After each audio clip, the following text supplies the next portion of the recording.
Good morning, students. I hope that you are staying at your home and you are following the rules of Government of India. Last video में मैंने discuss किया था कि जो बच्चे या फिर जो स्टूडेंट्स अपने घर पर मौजूद हैं और टाइम का प्रॉपर यूटिलाइज़ कर रहे हैं, for them that is very good.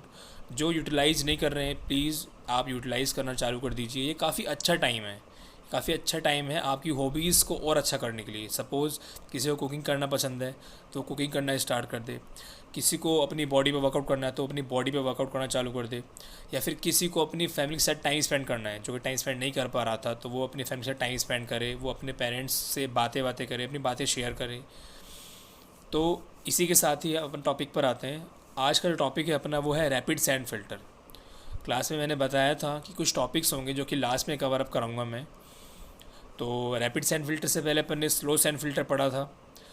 Filtration क्या होता है वो अब मैं बता चुका हूँ. और फिल्ट्रेशन जो प्रोसेस होता है वो कब आता है, सेडिमेंटेशन की बात आता है, ये भी आप लोगों को पता है. सबसे पहले ये जो आपके सामने डायग्राम बना हुआ है, ये लेआउट बना हुआ है, ये एक रैपिड सैंड फिल्टर का लेआउट है जिसमें मैंने सर्किल किया है. अभी इसको डिस्क्राइब करते हैं थोड़ा सा, क्या होता है ये देखो. इसके अंदर क्या क्या दे रखा है, इनलेट चैम्बर दिया हुआ है, this is your inlet chamber. उसके बाद इन्फ्लुएंट आ रहा है फ्रॉम सेडिमेंटेशन. ये वॉल्स लगे हुए हैं, वॉल नंबर 1, वॉल नंबर 2 लगा हुआ है यहाँ पर, ये वॉल नंबर 3 लगा हुआ है. और नीचे क्या है, wash water gutter, this is wash water gutter. उसके बाद ये वॉल नंबर 4 लिखा हुआ है, जिससे जो पानी आएगा वो कहाँ जाएगा, आगे डिसइंफेक्शन के लिए जाएगा. उसके बाद लेटरल ड्रेन्स हैं, ये देखो लेटरल ड्रेन्स लगी हुई हैं. क्या क्या यूज़ होने वाला है वो मैं डिस्क्राइब करूँगा. उसके ऊपर आ जाइए तो यहाँ पर सैंड एंड ग्रेवल, देखो सैंड एंड ग्रेवल, ये क्या है, फिल्टर मीडियम है मेरे. सैंड की जो डेप्थ है वो 60 to 90 सेंटीमीटर है और जो ग्रेवल की डेप्थ है वो 60 सेंटीमीटर है. ओके, ऊपर बात करते हैं तो ऊपर क्या लगा हुआ है मेरा, वाटर लेवल ड्यूरिंग फिल्ट्रेशन और वॉश वाटर ट्रफ. क्या क्या होता है ये बताएंगे अभी. उसके बाद यहाँ पर जो ये है मेरा कंप्रेस्ड एयर और ये क्या है मेरा, वॉश वाटर स्टोरेज. ओके, तो यहाँ पर 6 टाइप के आप वॉल्व्स यूज़ करेंगे. यहाँ पर क्या क्या प्रोसेस होता है वो आपको पता लगेगा धीरे धीरे. अच्छा, अब इसके नीचे 2 डायग्राम और दिए गए हैं, ये डायग्राम 2 बनाए हुए हैं मैंने. ये क्या क्या होते हैं इसके बारे में डिस्क्राइब करते हैं. जो मेरा वॉल्यूम है, तो वॉल्यूम मेरा क्या होगा, इंक्रीज़ होगा, क्योंकि जो टोटल वॉल्यूम है volume of voids plus volume of solid से मिलकर बना है. और हमको पता है कि जो वॉल्यूम ऑफ सॉलिड होते हैं वो क्या होते हैं, हमेशा कॉन्स्टेंट होते हैं. तो वॉल्यूम ऑफ सॉलिड मेरे क्या होंगे, constant, but volume of voids increase करेंगे due to increasing in impurities. कैसे इंक्रीज़ करेंगे that I will describe you. और जो टोटल वॉल्यूम होगा, क्योंकि वॉल्यूम ऑफ वॉइड्स इंक्रीज़ कर रहे हैं तो टोटल वॉल्यूम में क्या होगा, ऑटोमेटिकली इंक्रीज़ करेगा. तो जो ये डायग्राम है इसके बारे में, जो ये 2 डायग्राम्स हैं इसके बारे में मैं डिस्कस करूँगा वन बाय वन. पहले हम जो इसका लेआउट है उसके बारे में डिस्क्राइब करते हैं. जिसका ऑपरेशन है वो कैसे होता है कैसे नहीं होता उसके बारे में डिस्क्राइब करते हैं. तो देखो, तो वन बाय वन पढ़ते हैं. तो क्या लिखो, operation of rapid sand filter is same as slow sand filter. जो ऑपरेशन होता है, जो मैंने स्लो सैंड फिल्टर में पढ़ा था, as it is rapid sand filter में पढ़ते हैं. आगे next, during operation valve number 2, 3, 5, 6 are closed.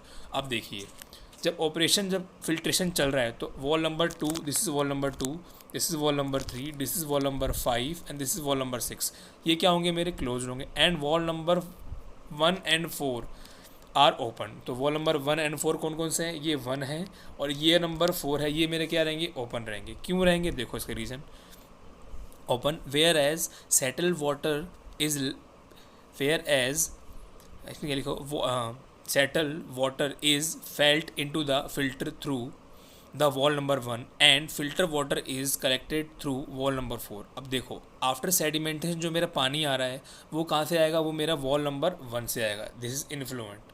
Okay, और जब फिल्टर हो जाएगा तो आगे जो प्रोसेस होगा वो कौन सा होता है, वो होता है डिसइंफेक्शन. तो वो पानी आफ्टर फिल्ट्रेशन कहाँ जाएगा, डिसइंफेक्शन के लिए जाएगा. और कहाँ से जाएगा, वो वॉल नंबर 4 से जाएगा. ओके, ये चीज़ जब ये प्रोसेस चल रहा होगा तो नो डाउट मेरे जो उसके अलावा जो भी वॉल्स हैं वो मेरे क्या रहेंगे, क्लोज रहेंगे. आगे आ जाइए, देखो, as the size of voids is rapid sand filter in filter medium is comparatively greater than the size of the voids in slow sand filter, impurities able to penetrate up to the lower parts of the filter medium. अब rapid sand filter है तो rapid sand filter जैसे कि नाम में ही पता लग रहा है कि जो फिल्ट्रेशन होता है काफ़ी रैपिडली हो रहा है.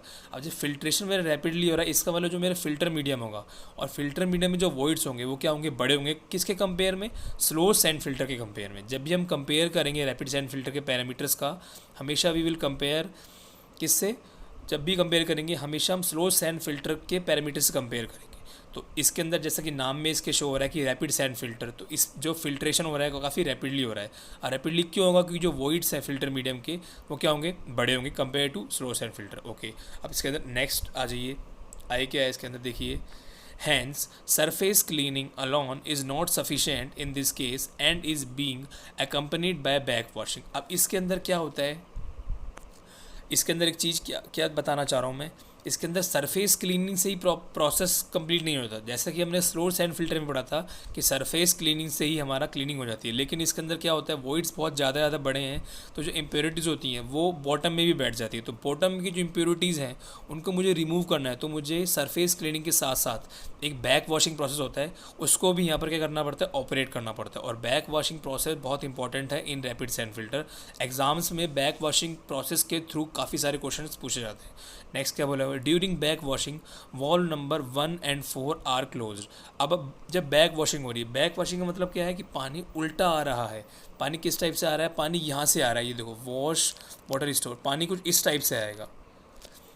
बैक वॉशिंग मतलब उल्टा, पानी मेरा कैसे आएगा? उल्टा आ रहा है, तो उसको बोलते हैं बैक वॉशिंग। तो during back washing valve number 1 and 4 are closed. Valve number 1 कौन सा है? This is my valve number 1 and this is what valve number 4।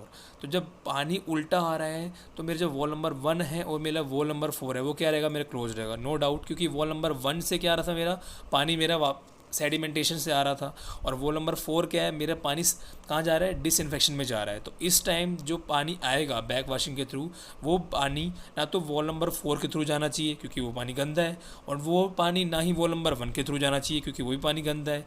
तो valve number 1 and valve number 4 will be close during back washing. आगे, and valve number 2, 5 and 6 are open. अब देखो wall number 2, 5, 6 कहाँ पर है, क्यों ओपन रहेंगे? तो this is valve number 2, this is valve number 5 and this is valve number 6। ये तीनों वॉल्स मेरे ओपन रहेंगे। क्यों ओपन रहेंगे? उसका रीज़न लिखा हुआ है, due to which compressed air and back wash water forces it may up to the filter medium, resulting in the expansion of the medium, which in turn increase the opportunity of the entrapped impurities to get washed along the backwash water into the wash water trough and is finally being disposed into the wash water gutter through wall number 2। अब देखो यहाँ पर, जब मेरा valve number 1 and valve number 4 close था during back washing, valve number 2, valve number 5 and valve number 6 था। तो back washing के दौरान क्या होगा? बैक वॉशिंग के दौरान जब वॉल नंबर 5 को ओपन करूँगा तो यहाँ से कंप्रेस्ड एयर आएगा, और वॉल नंबर 6 को ओपन करूँगा तो यहाँ से क्या आएगा? जो मैंने पानी स्टोर किया हुआ था किसके लिए? बैक वॉशिंग के लिए। तो valve number 5 and valve number 6 क्या रहेंगे? ओपन रहेंगे। इधर से हम क्या करेंगे? जब वॉल नंबर 5 ओपन रहेगा तो इसे कंप्रेस्ड एयर आएगी। कंप्रेस्ड एयर आएगी कहाँ पे आएगी? ऐसे। तो जो इम्प्योरिटीज़ यहाँ बैठी हुई हैं उन इम्प्योरिटीज़ को ऊपर की तरफ धकेला जाएगा, एक तो कंप्रेस्ड एयर की सहायता से, और दूसरा जो वॉल नंबर 6 है वो खुला हुआ है, वहाँ से क्या आ रहा है? मेरा पानी आ रहा है। अब ये दो, अब बचा वॉल नंबर 2। तो वॉल नंबर 2, अब मेरा जो पानी यहाँ से आएगा, ये पानी जो मेरे यहाँ से आएगा वो कहाँ जाएगा? वॉल नंबर 2 से वो जाएगा मेरा पानी वॉश वाटर गटर में चला जाएगा। तो इस बैक वॉशिंग के दौरान wall number 1 and valve number 4 will be closed end valve number 2, valve number 5 and valve number 6 will be open. Wall number 5 से क्या आएगा? कंप्रेस्ड एयर आएगी। वॉल नंबर 6 से क्या आएगा? वॉश वाटर आएगा। और वॉल नंबर 2 क्यों ओपन रहेगा? क्योंकि जो पानी मेरा वापस आ रहा है बैक वॉशिंग के दौरान, वो पानी को हम यूज़ तो ले सकते नहीं है, तो वो कहाँ जाएगा? वॉश वाटर गटर में चला जाएगा। तो हमने wall number 1, valve number 2, valve number 4, wall number 5, wall number 6 का ऑपरेशन देख लिया है। आगे आइए, देखिए आगे क्या बताना चाह रहे हैं हम। आगे बोला जा रहा है, once back washing is completed valve number 2, 5, 6 are closed and filter is again loaded with settled water through valve number 1।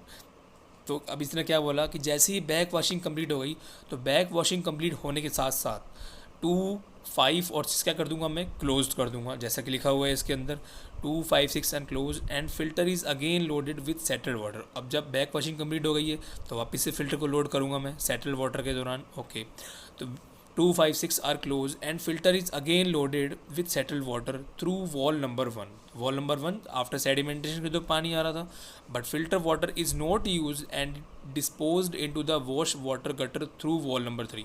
अब नो डाउट जो मेरा पानी 1 से आ रहा है उस पानी को भी 24 आवर्स के लिए टाइम देंगे हम। क्यों टाइम देंगे? क्योंकि वहाँ पे सुमट जैक लेयर का क्या होगा?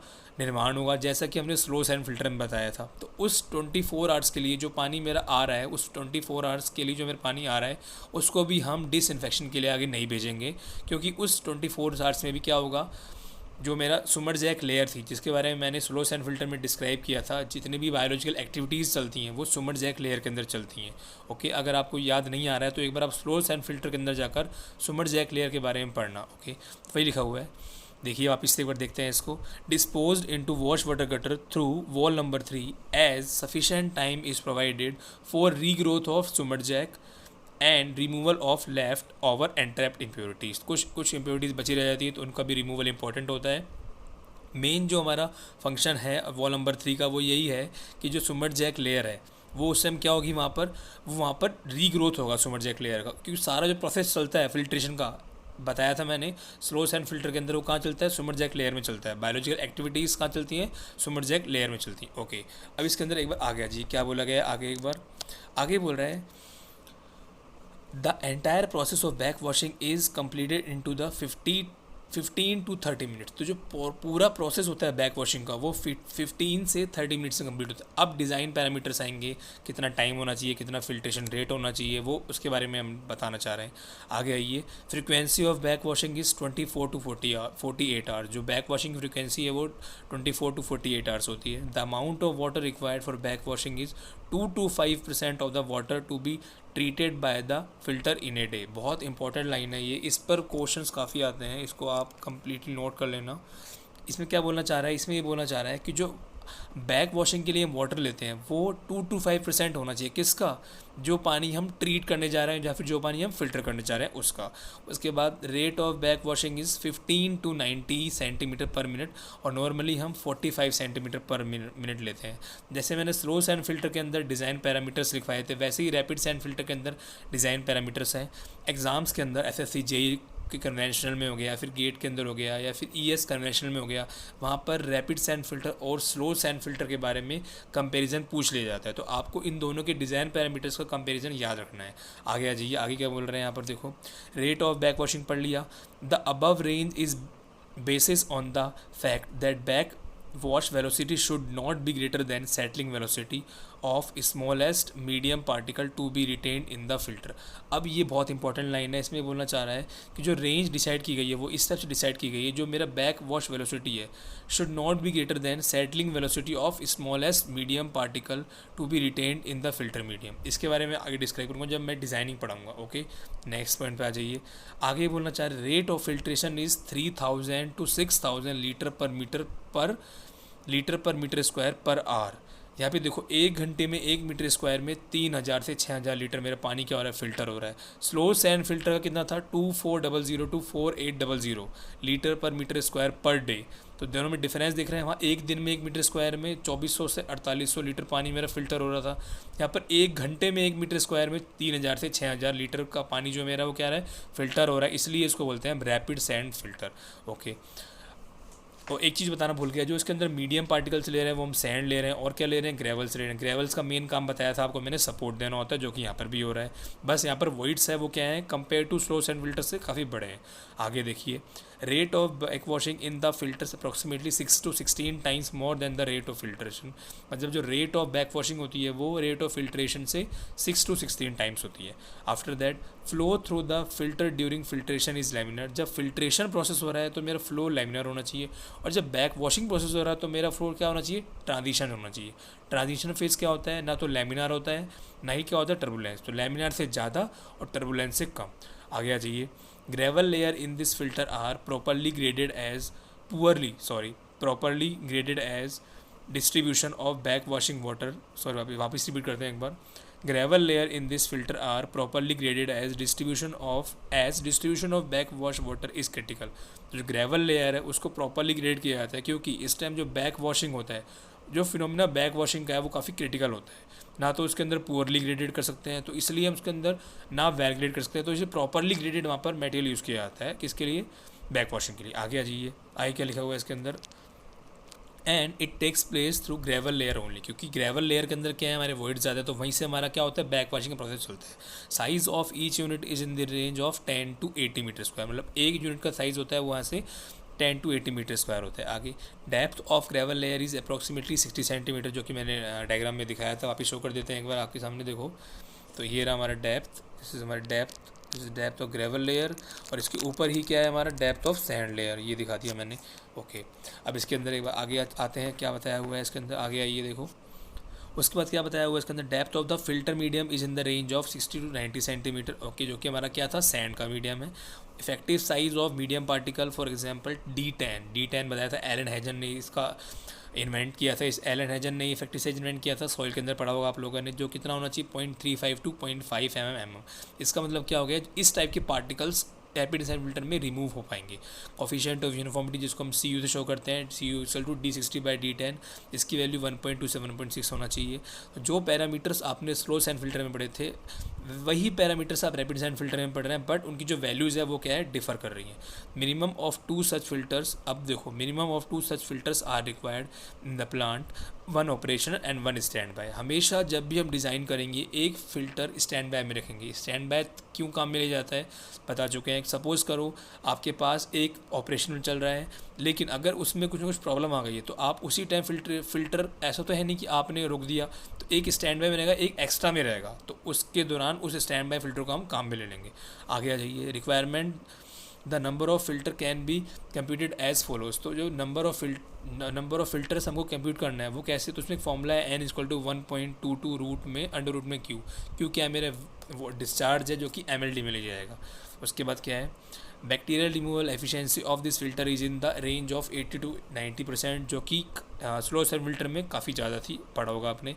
If the size of filter medium is D, then the top of the wash water trough is kept at least distance of D/2 from the top surface of the filter medium, as filter medium is not likely to expand by more than 50% of backwashing। अब इसके बारे में next video में discuss करूँगा कि wash water trough क्या होता है। उसके बाद जो दिया हुआ lateral and manifold system of under drain is adopted in this schemes. Lateral system क्या होता है, ड्रेनेज सिस्टम क्या होता है, इसका भी नेक्स्ट वीडियो में डिस्कस किया जाएगा। Under drainage system of this filter should be capable of passing the back washing water effectively through this. तो अब तक जो हमने पढ़ा था वो हमने रैपिड सैंड फिल्टर के डिज़ाइन पैरामीटर्स पढ़ लिए। रैपिड सैंड फिल्टर होता क्या है, इसके अंदर जो वॉल्स होते हैं वो कैसे काम में ले आते हैं वो पढ़ा है। नेक्स्ट वीडियो में हम इसके बारे में पढ़ेंगे जो वॉश वाटर ट्रफ होता है उसका क्या यूज़ होता है, उसके बाद क्या बोलते हैं डिज़ाइनिंग होती है वो कैसे ली आती है, और उसके बाद जो थर्ड वीडियो आएगा उसमें हम नकल करने का ट्राई करेंगे। Again I am saying you are staying at your home, you should staying at your home, you should spend your time with your family, and the person who is interested in their hobbies, he or she should start their doing hobbies।